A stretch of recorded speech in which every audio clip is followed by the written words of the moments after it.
அப்புறம் நம்முடைய பிரதமர் என்னடான்னா தமிழ்நாட்டிலேருந்து லெட்டர் எழுதினா தமிழில் கையெழுத்து போடுங்கன்னு. அவருக்கு தெரிஞ்ச இங்கிலீஷில் பேசினாலே ஒன்றும் செய்ய மாட்டேன்றாரு. அவருக்கு தெரியாத தமிழில் எழுதி என்ன பண்ணுறது? அப்போ எச் ராஜாவை கூப்பிடுவாரா, இதை படித்து காட்டுப்பா என்ன எழுதியிருக்காரு, யார் கையெழுத்து போட்டிருக்காங்க? என்னத்துக்கு இந்த வெறும் நடிப்பு? நான் திருக்குறள் சொல்கிறேன், திருக்குறள் சொன்னால் ஓட்டு விழுந்துருமா?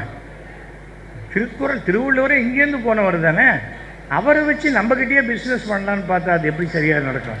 அதுதான் சரியாக நமக்கு மக்களுக்கு என்ன நன்மை செய்திருக்கிறார்களோ அதனுடைய பிரதிபலன்தான் ஓட்டாக மாறுமே தவிர, நான் திருவள்ளுவருக்கு இது பண்ணேன், அங்கே போனேன், நீ டெல்லி வந்தால் ஹிந்தி பேசலாம், அங்கே வந்தால் ஹிந்தி பேசலாம். அப்போ மாண்புமிகு பாரத பிரதமர் 150 தேசம் போயிருக்காரு, அவர் 150 பாஷை பேசுவாரா?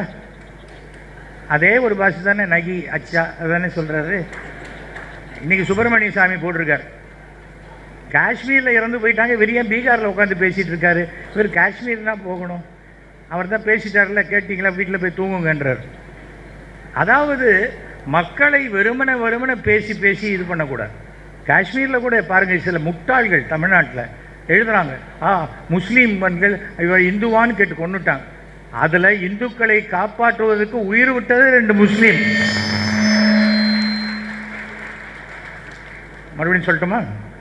இல்லை இன்னொரு கைத்தட்டல் கிடைக்கும், அதுக்காக சொன்னேன். அந்த அவங்க பார்க்கல, அவங்க என்ன நினைச்சாங்க, இந்த மாதிரி டூரிஸ்ட் சென்டரில் இப்படி நமக்கு ஒரு வியாபாரத்தை கொடுக்க வரவங்க இறந்து போயிட்டா நாளைக்கு இந்த மறுபடியும் இந்த இடம் எப்படி முன்னுக்கு வரும்? இது வராது. மறுபடியும் காஷ்மீருக்கு உலகத்தில் எல்லா நாடுகளும் சொல்லுவாங்க, இப்போ போகாதீங்க, அது உங்களுக்கு சேஃப்டி இல்லை, சேஃப்டி இல்லை, சேஃப்டி இல்லை அப்படிம்பாங்க. பாகிஸ்தானோட சண்டை போடு, பாகிஸ்தான்காரன்னு சொல்லு. அது எப்படி நீ ஒரு குற்றம் நடந்ததுன்னா அதை ஒரு மதத்தோடு இணைத்து பேசுவேன்? அது ரொம்ப அயோக்கியத்தனமான ஒரு செயலாகத்தான் நான் பார்க்குறேன். அது மாதிரி செய்யவே கூடாது. சொல்ல முடியுமா உங்கள் ஜாதிக்காரங்களே இப்படி தான் அப்படின்னா பொள்ளையர்னு விட மாட்டான்? ஏன்னா பல இடத்துல நம்ம தப்புன்னு தவறமாக பல விஷயங்களை நம்ம பேசிக்கிட்டு இருக்கோம். அதனால தான் அந்த மாதிரி இருக்கிறது ரொம்ப தவறு. எனக்கு அன்பில் மகேஷ் நம்ம மாண்புமிகு தமிழக முதல் அவ்வளோ சுலபமாக யாரையும் பாராட்டிட மாட்டார். அவர் பாராட்டுறதுன்னா அவர் கன்வின்ஸ் ஆகணும், அவர் ஏற்றுக்கொண்டால்தான் அந்த பாராட்டு கிடைக்குமே தவிர, சார் கொஞ்சம் பாராட்டுங்க அப்படின்னா அதை வாங்கி இந்த பக்கம் போட்டு அப்புறம் அப்படின்றவர்.